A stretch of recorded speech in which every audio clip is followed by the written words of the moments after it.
Iya. Ayo. Ketika dia sehat, dia tidak percaya kata dokter. Kalau sudah kena batunya, baru mencari dokter. Betul saudara ya? Iya. Kenapa Aris tadi katakan kok seperti tegang? Mungkin tidak semua menerima konsep itu. Karena dikatakan jam 7 ke atas dilarang dokter makan, nanti gula cepat naik. Tidak semua percaya. Iya. Tidak semua itu percaya. Makanya apalagi orang-orang pekerja berat, tidak percaya itu. Tapi begitu dia nanti sudah usia 40 ke atas, sudah tidak kuat lagi bekerja, sudah terbiasa dia makan malam-malam. Cepatlah naik gulanya. Begitu naik gula, pergi ke dokter. Abang Pariban saya di Pekanbaru sampai detik ini sudah 10 tahun, dia punya suntik sendiri untuk obat anti gula. 2 kali sehari, pagi dan sore. Selalu suntik sendiri.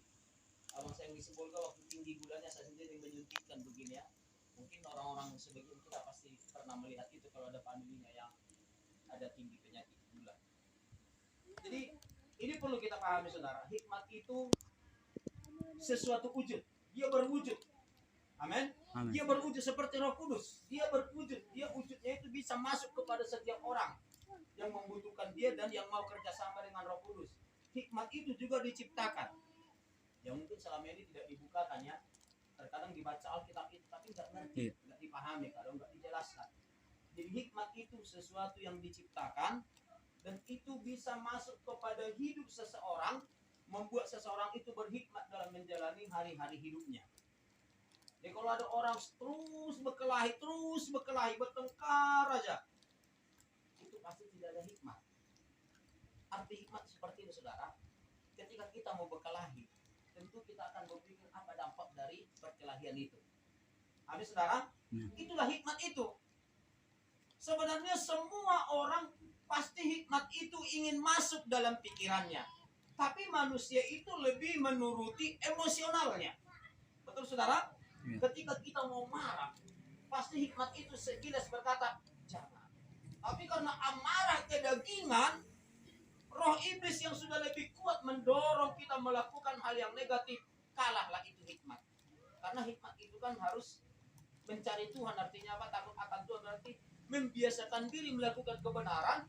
Hikmat itu tidaklah seperti mobil yang lepas rem atau putus rem, dihadang pakai sesuatu dan itu akan diterobos karena memang dia sedang putus rem. Hikmat tidak seperti itu. Kalau kita tidak membuka diri kepada kebenaran, hikmat tidak masuk. Yang mengerti katakan amin? Amin. Ketika kita tidak melakukan kebenaran, hikmat tidak mau masuk dalam diri kita. Kita contohkan tadi soal kesehatan. Ketika dibeberkan trik-trik bagaimana supaya sehat, sudah hebat itu 10% orang percaya.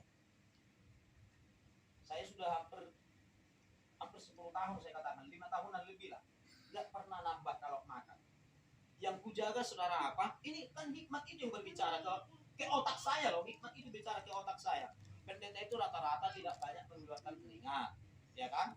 Dan kalau padahal setiap berkunjung ke rumah jemaat pasti yang manis-manis yang dikasih, nggak pernah yang pahit-pahit, yang manis-manis.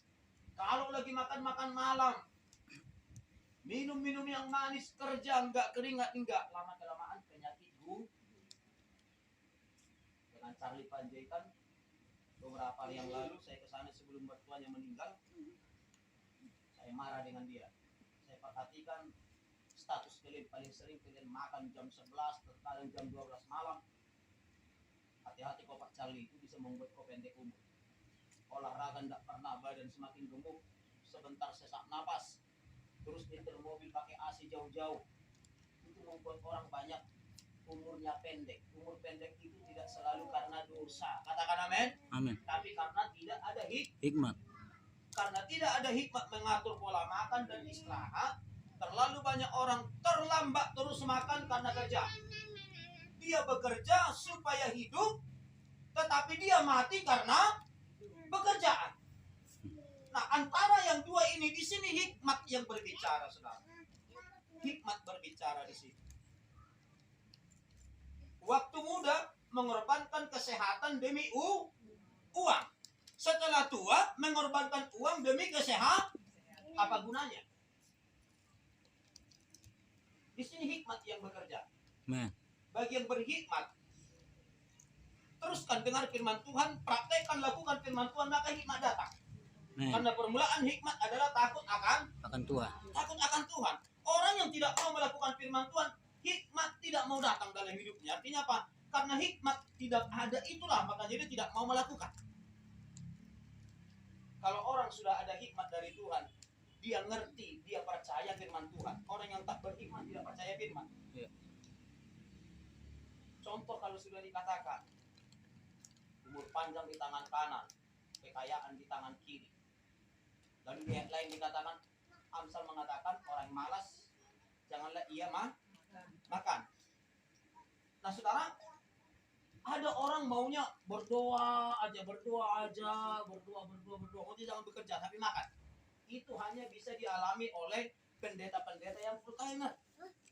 Kan tidak semua juga pendeta full timer dan tidak semua kita pendeta. Amin saudara. Jadi kalau kita tidak pendeta yang sumber hidupnya dari khotbahnya, ya harus bekerja lah.